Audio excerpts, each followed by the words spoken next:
Welcome back students to another video lecture of class 10th life processes. आज हमारा lecture number 7 है। Lecture number 6 तक हमने पूरा का पूरा first part nutrition in animal and nutrition in plant cover किया हुआ है स्टूडेंट्स। उसके अंदर हम लोग ने देखा था बहुत सारे इंपॉर्टेंट क्वेश्चंस भी थे। अब ऐसा बोल सकते हैं कि 1/3 ऑफ चैप्टर इज ओवर। अब हम सेकेंड पार्ट की तरफ जा रहे हैं students. Now in second part we are going to start with the topic respiration and उसके बाद हम लोग उसके जो इंपॉर्टेंट है ब्रीदिंग आउट ब्रीदिंग इन की क्या प्रोसेस है, उसके अंदर कैसे मूव करता है हमारा बॉडी, क्या प्रोसेस है वो देखने वाले हैं। तो स्टूडेंट्स अब जहां पे हम लोग ने लास्ट में एंड अप किया था that was egestion and assimilation. तो स्टूडेंट्स एसिमिलेशन में हम लोग ने देखा था that food is nothing but reaching to all the cells using or you can say through blood stream, yes or no। अब वो जो सेल है वो क्या करेगा, ये जो फूड आया है उसका वो क्या करेगा, यूजिंग हम लोग क्या करेंगे, उसका एनर्जी निकालेंगे, उससे हम लोग सेल की ग्रोथ करेंगे, उससे हम लोग सेल को रिपेयर भी करेंगे स्टूडेंट्स। तो वो चीज कैसे पॉसिबल होता है वो हम लोग देखने वाले हैं। अब in general if I ask you what is respiration, तो आप बोलोगे सर रेस्पिरेशन बाबा रामदेव करते हैं। नहीं, ये रेस्पिरेशन नहीं है, दिस इज ब्रीदिंग। फर्क समझो स्टूडेंट्स। तो रेस्पिरेशन क्या है, अब जो एसिमिलेटेड फूड था it is used as a fuel by cell to growth and repair, yes और नो। तो रेस्पिरेशन का क्या काम है, अब जो आपने फूड खाया है वो जो फूड है उसमें से एनर्जी रिलीज करना बहुत जरूरी है, वरना हम लोग daily activities like running, cycling, walking, speaking और लिसनिंग, ये सारी की सारी एक्टिविटी, ब्रेन का पूरा काम, ये सारी की सारी एक्टिविटी परफॉर्म नहीं कर पाएंगे स्टूडेंट्स। अगर हम सोए हैं तो सोए सोए हम लोग खाना नहीं खा रहे हैं, पर फिर भी we required energy to beat your heart, to आपका अनकॉन्शियस माइंड वर्क करता है, तो for that we required energy. तो स्टूडेंट्स वो जो फूड खाया है तो सेल का अभी वो काम है कि उसमें से वो एनर्जी रिलीज करे, वो एनर्जी को अच्छे से स्टोर करे ताकि वो आपको जब भी नेसेसरी हो तब वो दे सके, यस और नो। तो स्टूडेंट्स रेस्पिरेशन को डिफाइन करते हैं, the process of releasing energy from the food is called respiration. Simple है, आपने जो फूड खाया वो फूड में से एनर्जी को रिलीज करना, इसी को हम बोलते हैं रेस्पिरेशन, है ना इजी। जो हमने फूड खाया ग्लूकोज के फॉर्म में या व्हाटएवर, तो उसको हम लोग को एनर्जी निकालना है, रिलीजिंग करना है, तो उसी को हम बोलते हैं रेस्पिरेशन।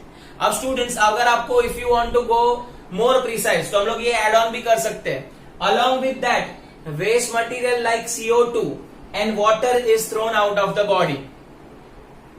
अब आप बोलोगे सर हम लोग जब ब्रीथ करते हैं तो भी कार्बन डाइऑक्साइड निकलता है पर वाटर भी निकलता है। यस स्टूडेंट्स, नाक में से पानी नहीं आता है, वाटर वेपर्स के फॉर्म में निकलता है, यस और नो।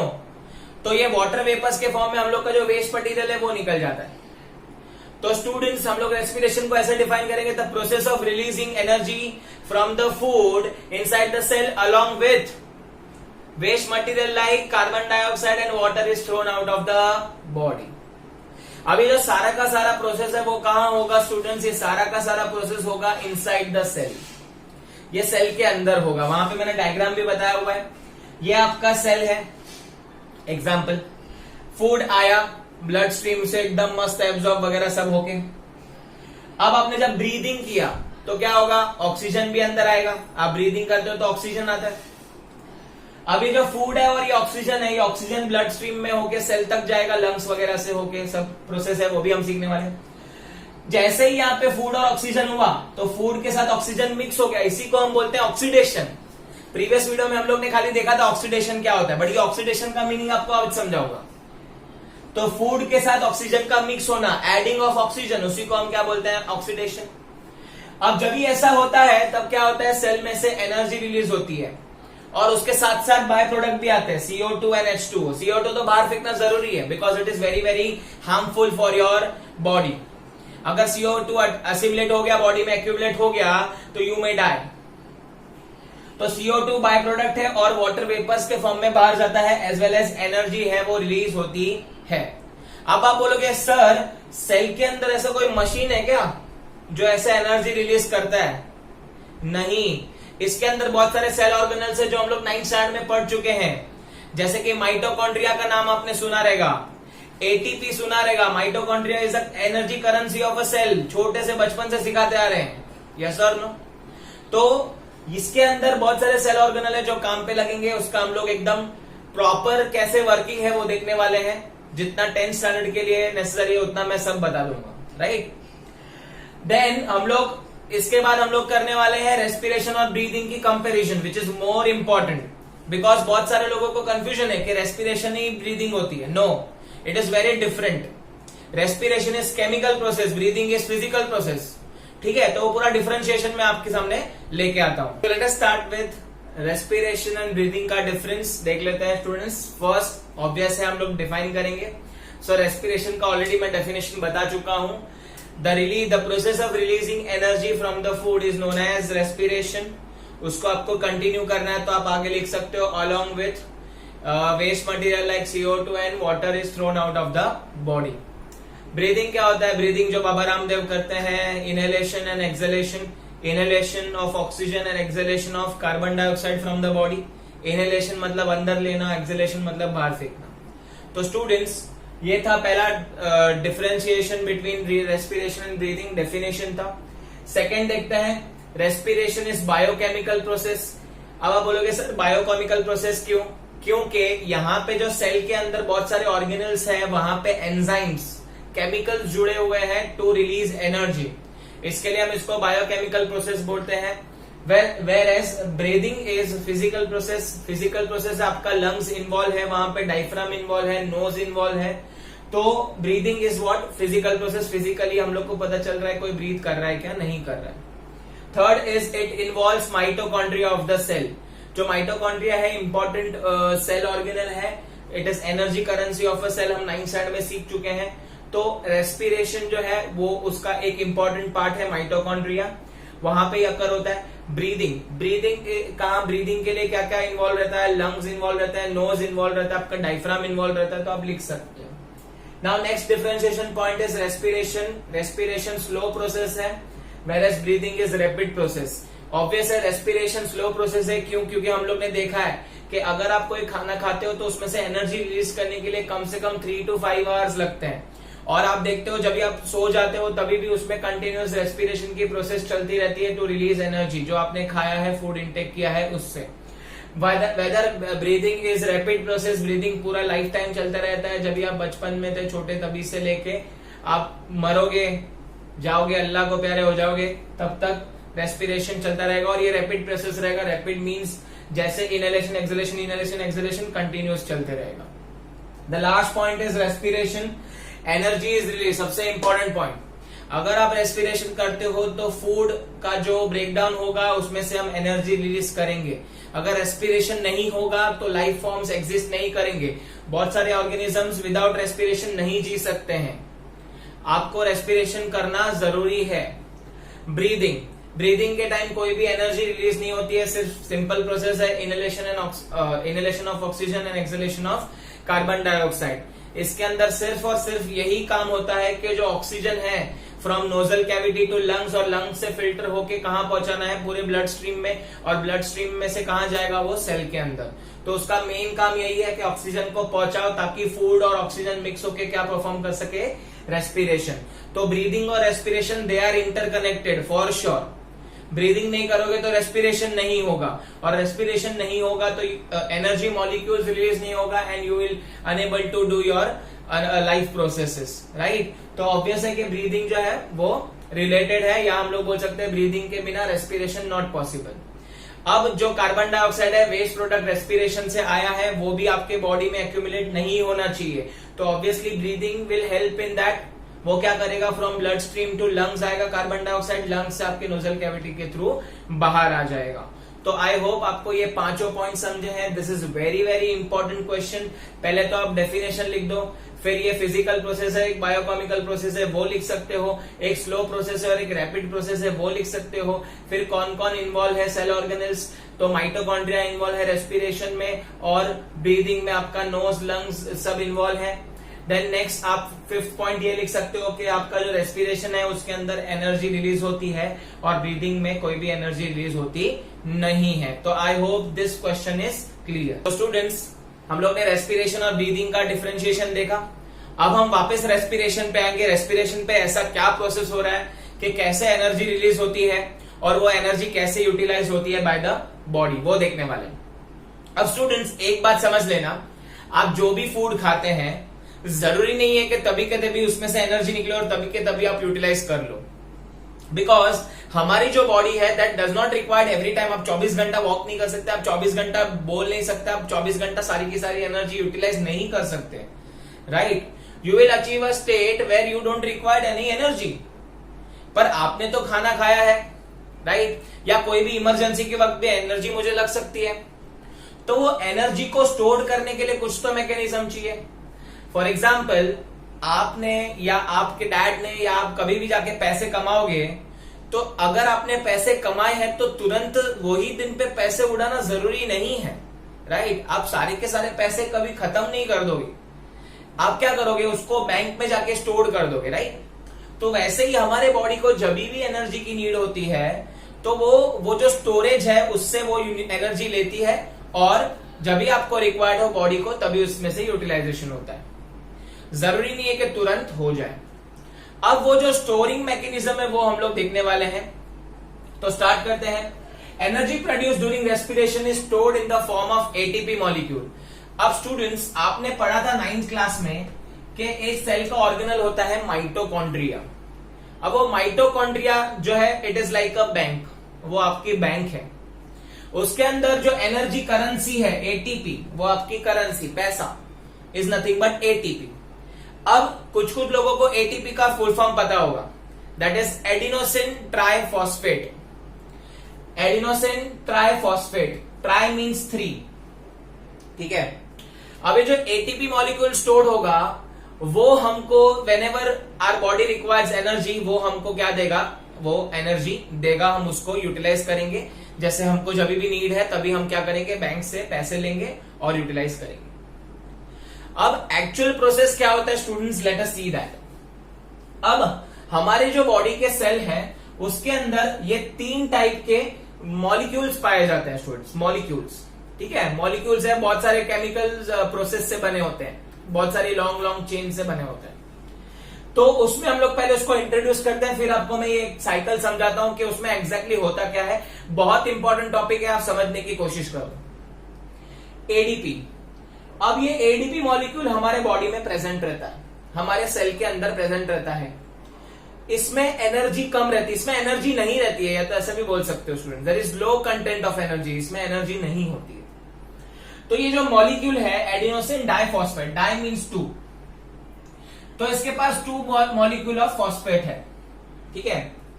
अब चलो एटीपी समझ लेते हैं। तो एटीपी एडिनोसिन ट्राइफॉस्फेट, इसके पास 3 मॉलिक्यूल ऑफ फॉस्फेट है, क्लियर।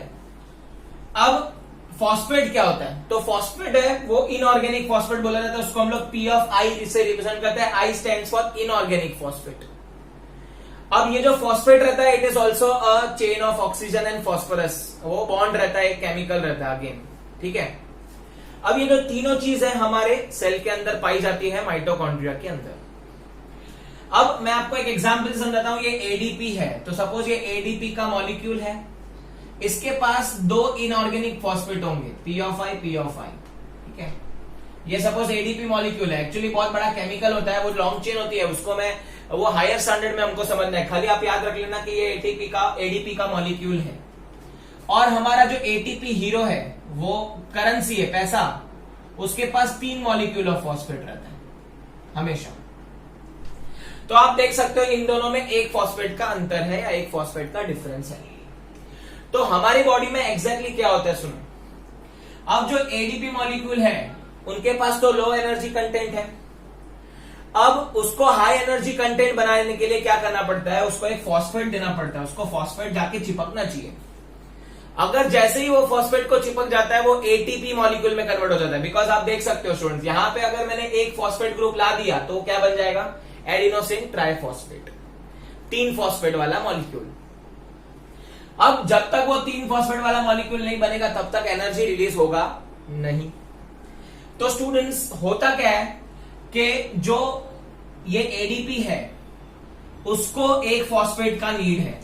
कितने फॉस्फेट का नीड है? एक फॉस्फेट का। अब फॉस्फेट इसके बाजू में आ तो गया, बट ये ऐसे ही नहीं चिपकेंगे या ऐसे ही ये लोग फॉर्म नहीं करेंगे बॉन्ड। ये डाइफॉस्फेट से ट्राइफॉस्फेट ऐसे ही फ्री में कुछ नहीं होता। तो क्या होता है, जब भी हम खाना खाते हैं इन the form of glucose C6H12O6, ध्यान से सुनना, तो ये कार्बन के 6 बॉन्ड है स्टूडेंट्स। तो कार्बन के बॉन्ड जो है वो ब्रेक होते हैं, बॉन्ड ब्रेक होते हैं स्टूडेंट्स। जब भी ऑक्सीडेशन होता है तभी क्या होता है, बॉन्ड ब्रेक होता है। बॉन्ड मतलब उनके बीच का कनेक्शन रहता है, वो ब्रेक हो जाता है। तो जैसे ही वो ब्रेक होता है तो वहां से एनर्जी रिलीज होती है स्टूडेंट्स। क्या रिलीज होती है? एनर्जी। तो मैंने बताया था जब ये फूड और ऑक्सीडेशन होगा तो उनका बीच का रिएक्शन होगा और उससे हम लोग को क्या मिलेगी? एनर्जी मिलेगी। तो ये जो एनर्जी है वो क्या करेगी, जो एडीपी का मॉलिक्यूल है और ये बाजू में उसका फॉस्फेट है, डायरेक्ट तो चिपकेंगे नहीं। ये लोग कब चिपकेंगे? जब यहाँ पे बॉन्ड ब्रेक होगा और यहां से मुझे एनर्जी मिलेगी। एनर्जी कहां से आई है? फूड और O2 को मिक्स करने के बाद बॉन्ड ब्रेक होता है। हमेशा याद रखना केमिस्ट्री में जब भी बॉन्ड ब्रेक होता है तभी एनर्जी रिलीज होती है, और जब भी हम लोग को बॉन्ड मिक्स करना है, हम लोग को बॉन्ड बनाना है, तो एनर्जी देनी पड़ती है।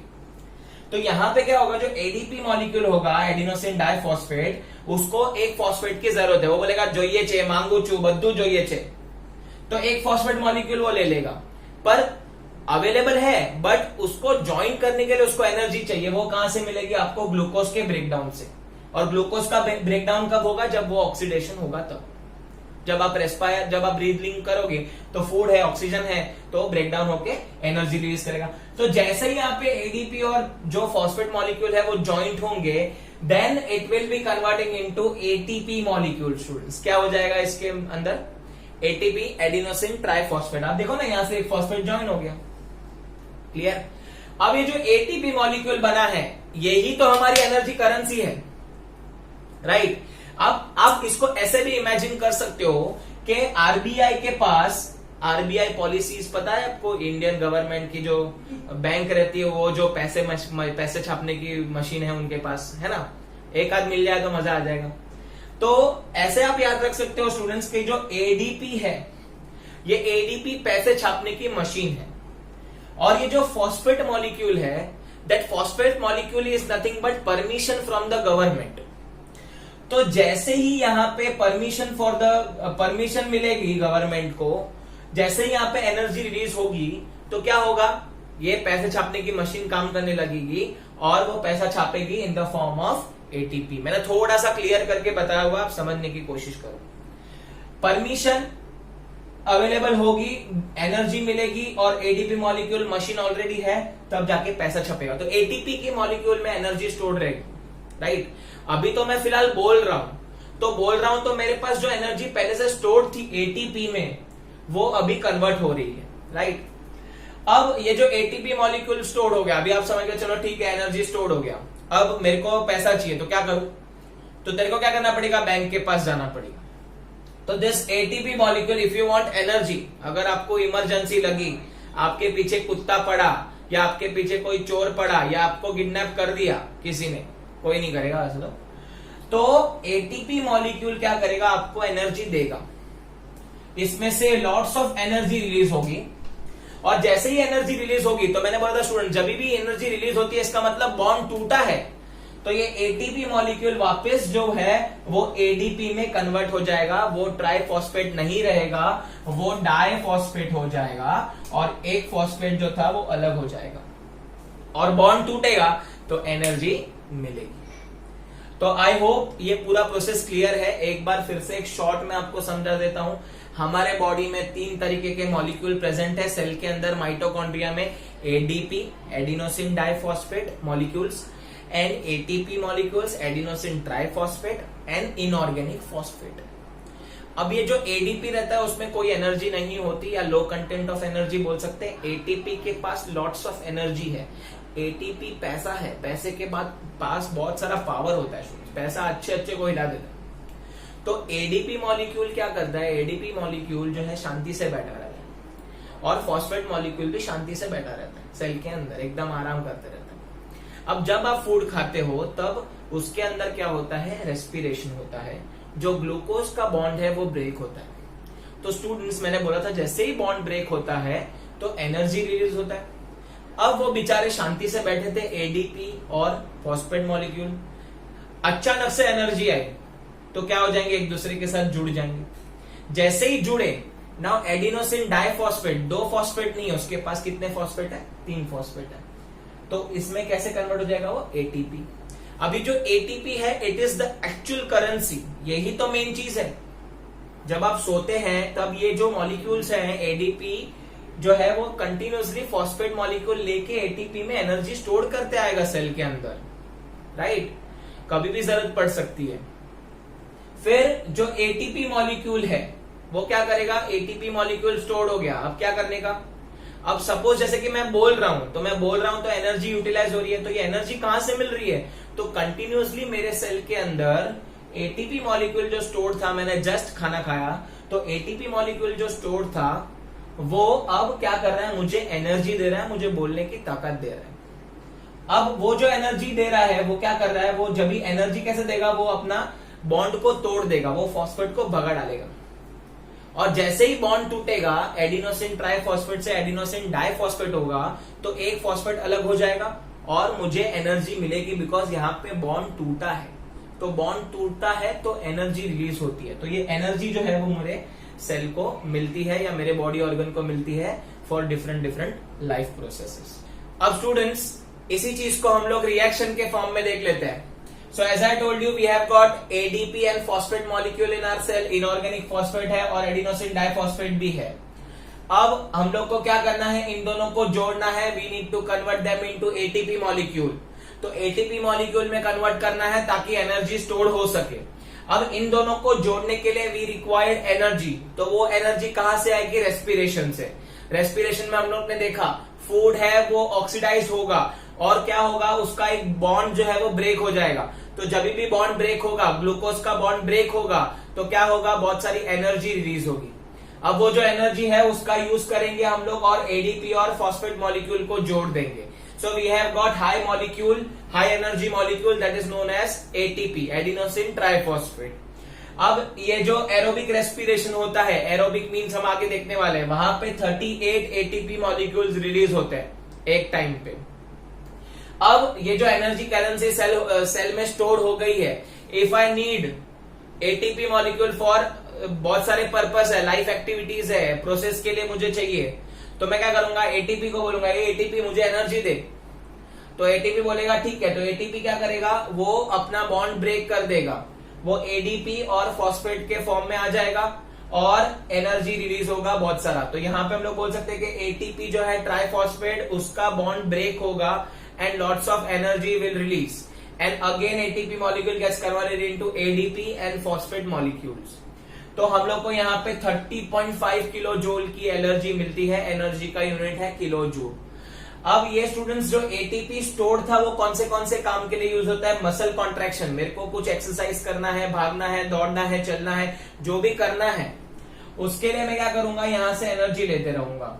उसके अलावा जो बीटिंग ऑफ हार्ट है, जो रेस्पायर लंग्स के लिए जो एनर्जी चाहिए आपको ब्रीदिंग के लिए, फिर जो बोलने के लिए एनर्जी चाहिए, फिर नर्व एम्पल्सिस देने के लिए, नर्व एम्पल्सिस मतलब सिग्नल पहुंचाने के लिए कि कहाँ क्या बोलना है, तो ब्रेन सिग्नल पास करेगा, उसको प्रोसेस करेगा। इन शॉर्ट कंट्रोल कोऑर्डिनेशन के लिए एनर्जी चाहिए होगी और बहुत सारे अलग अलग फंक्शन ऑफ सेल के लिए जो है हमको एनर्जी चाहिए होगी। सो आई होप आपको ये पूरा का पूरा रेस्पिरेशन का टॉपिक समझा। वहां पे हमने रेस्पिरेशन को डिफाइन किया था, रेस्पिरेशन ब्रीदिंग का डिफरेंशिएशन लिया था, एंड हम लोग ने रेस्पिरेशन में से कैसे एनर्जी रिलीज होती है एडीपी, एटीपी और फॉस्फेट मॉलिक्यूल के थ्रू, एंड वो एनर्जी कहाँ यूटिलाइज होती है वो आपको क्लियर है।